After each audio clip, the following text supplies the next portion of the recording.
You might be familiar with the Chilling Adventures of Sabrina. It's the latest iteration of Sabrina the Teenage Witch, and a spin-off of the successful Archie Comics TV show, Riverdale. Roberto Aguirre-Sacasa is the creator of both shows and the writer of the version of the comics they're based on. If you've seen Riverdale or even heard of it, you already know you're in for a ride. While Chilling Adventures of Sabrina, hereafter referred to as Chaos, was apparently intended to run for 5 seasons, it has just finished its run with 4. Considering just how strange the show got over that time, I honestly can't imagine what a 5th season would have looked like. There's a lot of just bad storytelling in this show. Like, a lot of bad storytelling. That is an entire video, probably 2, but Jenny Nicholson is hopefully already working on that. But we're not here to talk about that. Not today, at least. Because the show also dabbles in anti-Semitism. Yep, we're doing this again. Somehow this was a lot easier than my previous video on the subject, thankfully. So why don't we take a look at the chaotic mess that is the Chilling Adventures of Sabrina. I won't get too deep into a summary of the show as a whole. Now is not the time. Seriously, so much crazy stuff happens in the show you wouldn't believe it. All you need to know for our discussion today are the following characters: Sabrina, Roz, and Faustus Blackwood. Sabrina and Roz are friends, and they're both witches. Faustus is one of the antagonists of the series. He hates Sabrina. Why? It doesn't matter, but he's a baddie. And all you need to know about witches in the show is that canonically they used to worship the devil, who is also Sabrina's dad. But they're good now. They worship Hecate instead. So everything is fine. Everything is fine. Totally fine. Not like devil worshipping and drinking human blood is gonna affect the allegory in this episode. Not at all. Everything's fine. Yeah. The witch thing is weird, but pretty okay until season 4, episode 4, which is titled Imp of the Perverse, which makes witches an allegory for Jews. Most of this episode takes place in an alternate universe, one wished into existence by Faustus Blackwood, in which he is the emperor. And he uses that power to prosecute witches and brand Sabrina as public enemy #1. Honestly, I would say Faustus' world is all fascism all the time cosplay land. It's not very subtle.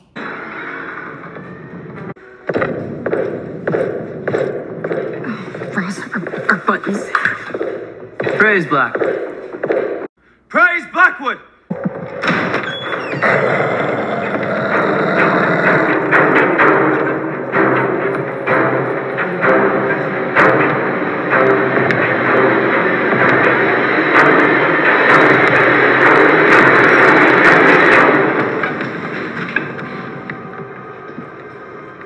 Happy birthday, Emperor Blackwood!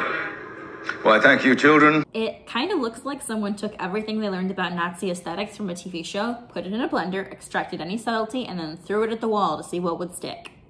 It's the most generic form of fascism, aka Nazism, I've ever seen on TV, and somehow, in case you didn't get it, they go further. Now, fatherland, show us the sign your children have waited to see.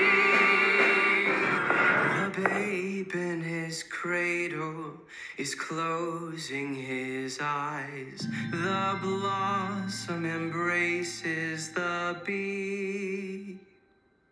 But soon there's a whisper, arise, arise, tomorrow belongs to me. In case you didn't know, that song, Tomorrow Belongs to Me, is from the musical Cabaret, and it's sung by Nazi sympathizers.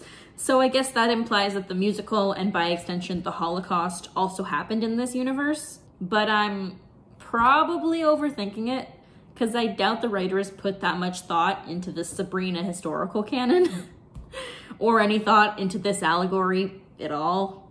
Seriously, did they not have a single Jewish person working on this episode? They have to, right?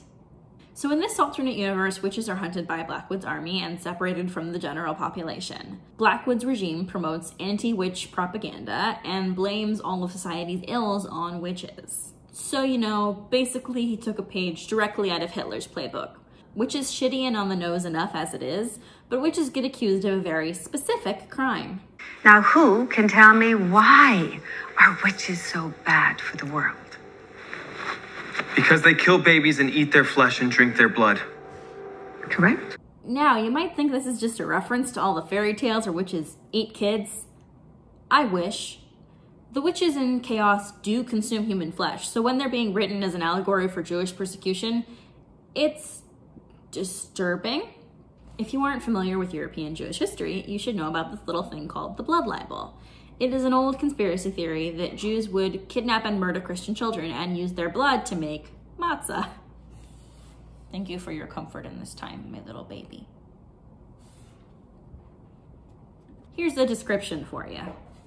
The ritual murder story is a critical ingredient in a specific genre of malicious myths about Jews, generally described by the phrase blood libel. A broad array of claims fall under this rubric, which describes the medieval belief that Jews needed Christian blood for ritual purposes, such as baking matzah for Passover, or else to satisfy some strange medico-religious need, like healing the circumcision cut. The accusation of ritual murder is also tied to the fear that Jews engaged in acts of symbolic vengeance or spite against the Christian religion, often involving the reenactment of the crucifixion on the body of a child. Though untrue, these lurid stories are both a product and a source of Christian hostility and suspicion towards Jews. Truth is, Jews don't use blood in religious rituals or in food. The last time Jews performed even animal sacrifice was... Hey Google, when was the Second Temple destroyed? During the Roman period, in AD 70, the Second Temple was destroyed, along with Jerusalem, by Titus' army. Thanks, Google. Blood literally isn't kosher. If you keep kosher, as many European Jews did at the time, you aren't going to ingest blood of any kind, let alone human blood, which is pretty much forbidden. We can get into how Jewish vampirism would work another time, as that would actually be like a fun discussion, but I can't believe that I have to say it, and it bears repeating. Jews don't drink blood or consume any human flesh. Christians spread this misinformation as an excuse to oppress, harm, expel, and even kill Jewish people. And this myth is still around today. Many people still believe it. Some of you might have actually heard it from your pastor, priest, friends, or relatives. Well, it's all bullshit, and it's harmful. And yet, this is considered okay to show on television. No context, no irony. Because they kill babies and eat their flesh and drink their blood. Does it sound familiar now? Not to mention, it's even more insulting because, again, witches in Chilling Adventures of Sabrina canon did eat people, but only until they stopped worshiping Satan, so it's chill. That's canon. Everything witches were falsely accused of doing in reality, the witches of this show do. How does this allegory even work now? Did anyone look over your script to make sure this all made sense? Did anyone even bring up that this was a bad idea? I'd love to know. Is nothing sacred anymore? I can't even watch the ridiculous teenage witch program without being hit in the face with careless anti-Semitism. Seriously, I just want to watch unproblematic magic shenanigans with some relationship drama mixed in. How hard is that? Why does there have to be anti-Semitism? Despite the conspiracy theory that Jewish people run Hollywood and the entertainment industry, I sure as heck see a lot of anti-Semitism on TV. Seriously, it's not that hard to hire one Jewish person to look over your script. Just one. I can do it. Sam, my friend who helps me write a lot of these videos, can do it. Just about any Jewish person can do it. I promise that no one Jewish had their eyes on the script because they would have immediately thrown themselves into the Dead Sea just to purge it from their bodies. I can't take this anymore. I just had an interesting thought. Yeah, actually, fuck this. The thing is, the parallels to Third Reich Germany are obviously intentional. And in this instance, the witches are an obvious allegory for Jews. Their texts and sacred objects are stolen, known witches are abducted for execution, and they meet in secret as a resistance force. They're Jews, okay? Because obviously, considering the show's depiction of the Romani, they aren't supposed to be an allegory for the other most persecuted group during the Holocaust. I don't know which is worse, if they knew about the blood libel and referenced it on purpose, or if they had no idea about it at all and just threw this together without consulting anybody about the Holocaust. Obviously, not all shows that reference fascism are being offensive, but it crosses a line when the reference is about a conspiracy theory that actually got people killed. Jews were driven from their homes and run out of towns and even murdered based on the suspicion thrown on them by the blood libel. So using this as a plot point in a show that has never brought Jews up in their canon, except for like a throwaway line here or there, is a bad take. And if you're gonna compare witches to Jews, maybe don't actually have them committing similar crimes. There's also the sympathetic Nazi thing, which has reared its head again as some misguided writers continue to write Nazis as romantic leads. Kylo Ren. In this alternate universe, Harvey is a Nazi. Yep, one of the leads becomes a Nazi, and we're supposed to feel bad for him, because in the real world, he isn't one. In this episode, Roz, who is his girlfriend and for some reason is still dating a Nazi in this new reality, confronts him and he sees the error of his ways. So that's neat. Like, why would you continue dating someone who is a Nazi? They aren't hot, full stop. Redeeming them isn't any woman's or hell any person's job, but especially not a black woman or a Jewish woman. Though the show makes references to pagan and Wicca beliefs, the witches worship Hecate and other theological pantheons are mentioned, it is a very, very Christian normative show. There is heaven and hell, the devil, and an antichrist.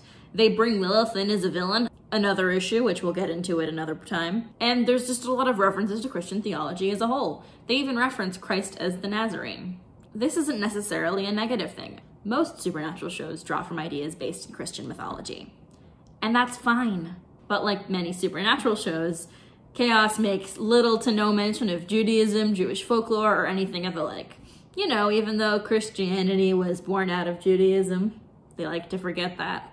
While it's frustrating that these shows ignore Judaism, it's even worse when Judaism and Jewish history is outright disrespected.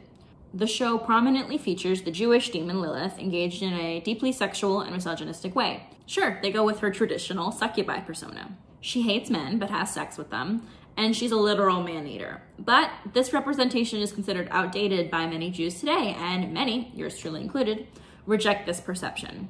In the show, they also worship Lilith as the head of their satanic cult, so that's a lot, which, as we've said, is very much not a good thing when you're talking about one of the largest figures in Jewish mythos. Why did the non-Christian beings always get the short end of the stick? But wait, there's more! There's also a storyline reminiscent of the near sacrifice of Isaac. Sabrina is asked by her father, the devil, just to remind you, to burn down her school or suffer.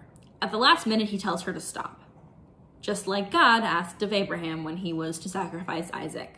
Though the story is part of Judaism and Christianity, it still feels insensitive to include it. The devil doesn't exist like this in Judaism, and the story is very important to the Jewish people. But definitely the worst and the most what the ever-loving fuck is when Ambrose blows a shofar, or at least what looks to be one, to signal the beginning of an orgy, or like a sex ritual. A shofar or ram's horn is used to signal the Jewish New Year. It's an important and sacred Jewish item, even though white supremacists try to appropriate it. And just what? I'm gonna guess they were going for more of a pagan thing as opposed to a Jewish thing since they used similar objects. But can we just double check these items, please? Just to make sure. And those are only a few examples of what's bad. We didn't mention the Hebrew on the gates of hell, the golems, and numerous other incidences of cultural and religious appropriation of other non-Christian religions. The show was literally sued by a group for using their religious iconography. In this case, the depiction of fascism and persecution is offensive, especially given the use of the blood libel. The witches in Chilling Adventures of Sabrina are overwhelmingly white, with a few exceptions. Roz, Prudence, Ambrose, and Agatha. There are a few others, but their roles are minimal and most of them die. And even then, these non-white witches are primarily driven and defined by their relationships with white characters. White characters like Blackwood in specific, who has a whole host of other issues that aren't as apparent in this episode, but let's just say that this white dude has a thing for black women. Fetish would probably be the right word. One of the biggest controversies of the show was when a black female character died in childbirth, which speaks to the failure of diversity in the show's writing staff. And of course, there's insulting depictions of non-Western religions and cultures like voodoo, the Romani, and indigenous beliefs. It's just a messy hodgepodge of things the writers found cool and just chucked into the show without a second thought. But those aren't topics that you should be going to me to talk about. And there's a lot more to the issue of diversity, like the show's treatment of LGBTQ characters. Those characters also get affected by the fascism in this episode, but it's because they're also magical beings. Is their queerness also an allegory meant to show how LGBTQ people were targeted by the Holocaust? Who knows, with a message this muddled. Obviously, it wasn't a very good way of getting that across, even though it was about as subtle as a brick to the face. This whole entire series is a godforsaken mess. But this episode is just the icing on the cake. Unless you want to talk about how the show ends, because that's just a whole nother level of messed up. Sabrina Spellman deserves better. Roz deserves better. The series deserves better. We, the viewers, deserve better.